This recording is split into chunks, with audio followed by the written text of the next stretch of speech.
Namaskar and welcome. Here are today's Asli Kahani making waves across India and around the world. On June 26, Defence Minister Rajnath Singh refused to sign the SGO joint statement in Qingdao, China after it omitted the April 22 Pahalgam terror attack that killed 26 and subtly referenced Balochistan. Singh slammed Pakistan's cross-border terrorism and reaffirmed India's zero-tolerance stance. Citing Operation Sindoor as a justified response, he called for united global action against terror. India demanded SCO and double standards and stand firmly against radicalization, hybrid threats, and violation of member states' sovereignty. On June 26, cloudbursts in Himachal Pradesh triggered deadly flash floods, killing 2 and leaving many in Kullu, Shimla, and Kangra. In Uttarakhand, a rain-soaked bus fell into Alaknanda River, killing 2 and 10 missing. Meanwhile, in Bihar, a school bus collided with a speeding truck, injuring 8 children. Locals staged protests blocking NH27.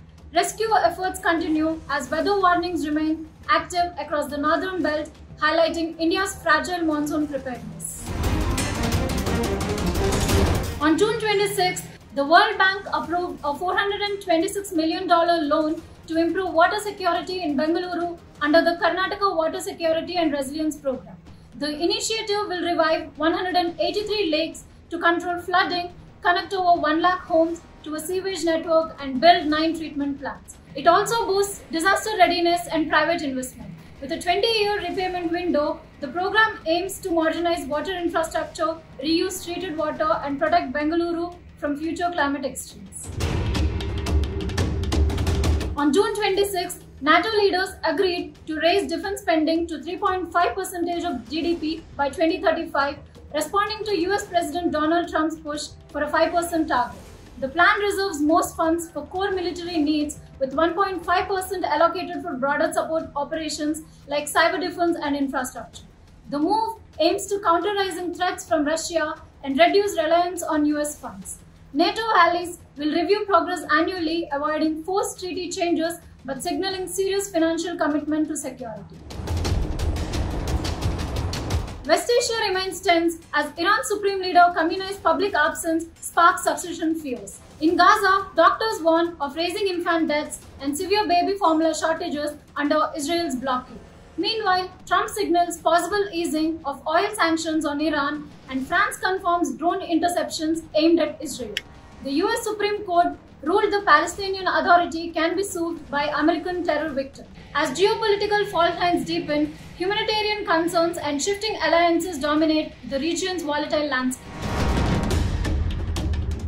Indian Navy clerk Vishal Yadav was arrested in Jaipur for leaking sensitive defense intel, including Operation Sindoor details, to a Pakistan handler posing as Priya Sharma on Facebook. The chats shifted to Telegram with payments made via cryptocurrency. Yadav reportedly received around 2 lakhs, driven by financial lure and online gaming addiction. Forensic analysis of his phone revealed damning evidence.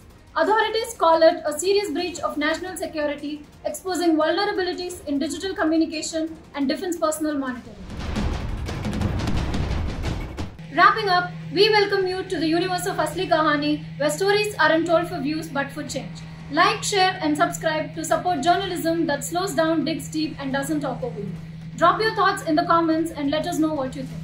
We'll be back shortly. Until then, be smart, be alert, be aware, and most importantly, be asleep.